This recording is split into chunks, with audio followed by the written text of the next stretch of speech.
لە سێبەری باوەڕدا بەشی دووەم. نووسینی محەممەد فەتحوڵڵا گولەن. هەواڵدانەکانی پێغەمبەر دەربارەی ڕابردوو و بەڵگەن لەسەر پێغەمبەریەتەکەی. 1. مێژوویەکێکە لە لقەکانی زانست، لەوانەیە لە یەکەم ڕوانیندا زۆر ئاسان بێتە بەرچاو، بەڵام کاتێک قوڵتر سەرنجی لێ دەدرێت دەردەکەوێت چەند سەخت و پڕ لە گیر و گرفتە، چونکە مێژوو لە تاقیگەکاندا تاقیکردنەوەی لەسەر ناکرێت و هاوشێوەی زانستە ئەزمونیەکان خێرا ئەنجام بەدەستەوە نادات. هەرگیز ناکرێت ڕووداوەکانی ڕابردوو و پاڵەوانەکانیان سەر لە نوێ بهێنینەوە سەر شانە و وەکو تەماشاکردنی فیلمێک سەیریان بکەین.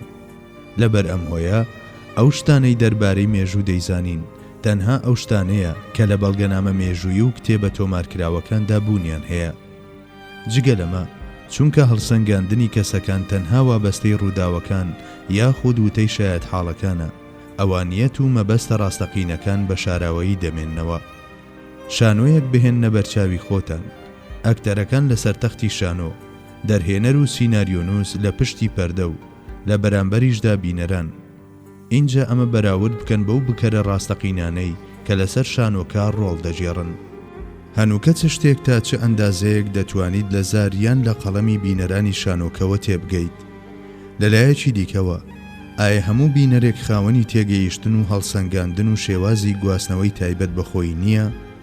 پاشان نیەتی ئەکتەرەکان و پێناسی شانۆنووس و ئەنجامەکەی تا چەند لەلایەن بینەرەوە پێی پێدەبرێت. ئەگەر لە شانۆیەکی سادەدا دۆخەکە بەم جۆرە بێت و بەتایبەت ئەگەر پەیوەندی نێوان کەسەکان زۆر ئاڵۆز بێت و فێڵ و تەڵەکەی سەرسوڕهێنەری تێدا بەکار بێت، واتە کارەکتەرە سەرەکیەکان و داردەستەکانیان، پەتەکان و ئەوانەی سەری پەتەکانیان بەدەستەوەیە هەوڵی پیشاندانی چێو بە کێچ و کێچیش بە چێو بدەن. هەرگیز هەری زانینی ڕووی ڕاستەقینەی ئەو ڕووداوانەی لەسەر شانۆکە دەگوزارێت و هەڵسەنگاندنیان مەیسەر نابێت. کاتێک دەتێگەیشتن لەو ڕووداوانەی دەبەرچاوماندا ڕوودەدەن هێندە دووچاری گیر و گرفت ببین، ئەدی چۆن دەتوانین بەڕاست و دروستی ڕووداوە تاریکەکانی مێژوو هەڵبسەنجێنین. 2. متمانە پێکراوی بەڵگەنامە و تۆمارەکانی بەردەستمان هەمیشە بە شێوەیەکی ڕاستەوانە کاریگەری لەسەر بڕیارەکانمان دەبێت. ئەمە لە کاتێکدا لە ڕوانگەی متمانە پێکراویەوە ناتوانین شتێکی ئەرێنی لەسەر مێژووی کۆنی جیهان بڵین. هەر بۆیە مێژوو بە دەرنیە لە چەندین چەواشەکاری جۆرا و جۆر. پێویست بە دوورکەوتنەوە ناکات. ئەگەر تەماشایەکی خێرای تەورات و ئینجیلی ئەم سەردەمە بکەیت دەربارەی پاکیزەیی و داوێنپاچی پێغەمبەران عەلەیهوم السەلام کە فریشتەکانیش بە خیلیان پێدەبەن، چەندەها شتی نەشیا و نابەجێ دەبینیت. ئەگەر ئەم کتێبە دەستکاری کراوانە کە لە ئەسڵدا ئاسمانین ئەمە حاڵیان بێت، دەبێت دۆخی ئەو کتێبانە چۆن بێت کە سەر تاپای بەرهەمی کەلێن و کەم و کورتیە مرۆییەکانن. ئەم هۆیە و چەندین هۆکاری دیکە بەڕوونی دەری دەخەن کە بڕیاردانی تەندروست لەسەر ڕووداوە مێژوویە کۆن و نوێیەکان کارێکی سەخت و گرانە. خۆ سەرچاوەگەلێکی باوەڕپێکراوی مێژوویی وەک بوخاری و موسلیم کە پشتیان بە سەنەدی تونند و تۆڵ و بەهێز بەستووە لە بەردەستماندا نییە هەتا بتوانین بڕیاری یەکلاکەرەوە بدەین. بەڵێ، ئاشکرایە بە سوودوەرگرتن لە سەرچاوە مێژوویەکانی بەردەستمان ناتوانین ڕێ بەرەو ڕاستیە مێژوویەکان لێ بدەین. 3. ڕاستترین زانیاری مێژوویی ئەو هەواڵانەیە کە ڕاستترین مرۆڤ داونی. لە نێو مرۆڤەکانی پێشین و پاشیندا تەنانەت بە شایەتی دوژمنەکانیشی ڕاستترین مرۆڤ حەزرەتی محەممەدە صەڵی الله عەلەیه وسەلەم، کەواتە ڕاستترین هەواڵیش ئەوانەیە کە ئەو جێڕاونیەتیەوە. لە بەرامبەر بڕیار و داوایەکی لەم جۆرەوە هیچ خاوەن ژیریەک نەیتوانیوە و ناتوانێت ڕەخنە بگرێت، بەڵام ئەو لە ڕێگەی خوێندنەوەی کتێب و نووسراوەکانەوە مێژوو فێر نەبووە، چونکە نەخوێندەواریەکەی لای هەمووان شتێکی سەلماوە. لە سەردەمی خۆیدا سەدان زانای مەسیحی و یەهودی چەندەها پرسیاریان دەربارەی ئەو ڕووداوانە ئاراستە کردووە کە لە تەورات و ئینجیلدا باس کراون و هەردەم وەڵامی ڕاست و قەناعەت بەخشیان دەستکەوتووە.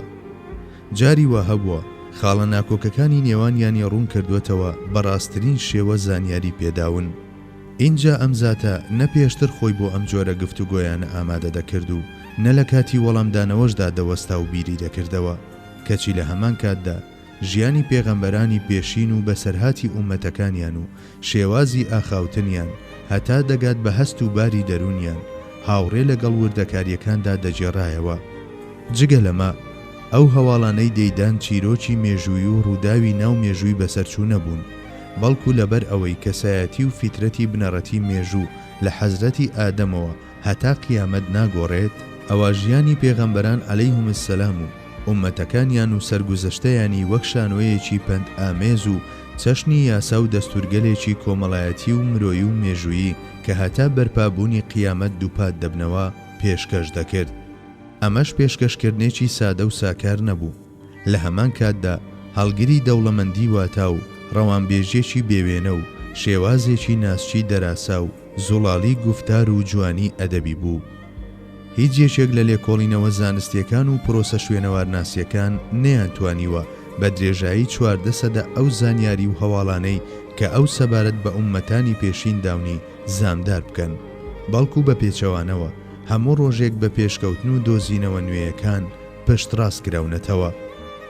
بەڵێ، لە بەرامبەر زاتێکی نەخوێندەواردا کە بە شێوازێکی ڕاست و کامەڵ هەواڵ لەبارەی ڕووداوی چەرخەکانی پێش و پاشی خۆی دەدات، ناتوانین جارێکی دیکەش سەری ڕێزی بۆ دانەنەوێنین و نەڵێین ئینەکە ڕەسوول الله. 4. ئەگەر بتانەوێت ڕەخنە لە کتێبێک یان چەند کتێبێک بگرن کە سەدان ساڵە میلەتانی دنیا قبوڵیان کردووە و کردویانن بە تاجی سەریان، بە هۆکاری ئەوەی کەم و کورتی یان شتی زیادکراوی تێدایە یان هەڵەی جۆرا و جۆری تێدایە، ئەگەر کارێکی سەخت و گرانی لەم شێوەیە بە بەڵگەی سەلمێنەر پشتڕاز نەکرێتەوە، ئەوە لە بری بابەتی ڕەخنە لێگیرا و کەسی ڕەخنەگر شان و شکۆی زامدار دەبێت. لەبەر ئەوە ڕەخنەیەکی لەم جۆرە هەرگیز ناکرێت بە هەڕەمەچی ئەنجام بدرێت.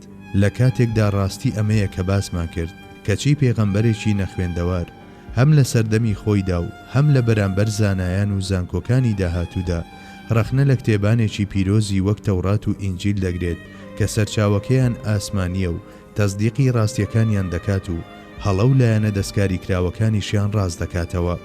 ئایا ئەمە بە چ شتێکی دیکەی جگە لە پێغەمبەرایەتیەکەی تەفسیر دەکرێت؟ 5.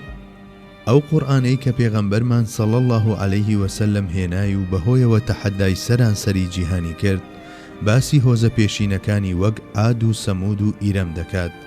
مێژوزانان هەتا نیوەی ئەم سەدەیەی کە تێیدا دەژین ئینکاری ئەمەیان دەکرد و بانگەشەی ئەوەیان دەکرد کە ئەو نەتەوانە لە مێژوودا بوونیان نییە، بەڵام هەر ئەوەندەی مێژووی باتلامیوز بە دەرکەوت، ئەو مێژوو ناسانەی کە پڕکێشی بە درۆخستنەوەی قورئانیان دەکرد لە سەرسامیدا دەمیان داچەقاند، وەلێ خۆ بە گەورەزانین و غروریان نەیهێش دڵیان بەڕووی حەقیقەتی هەمیشەییدا بکرێتەوە.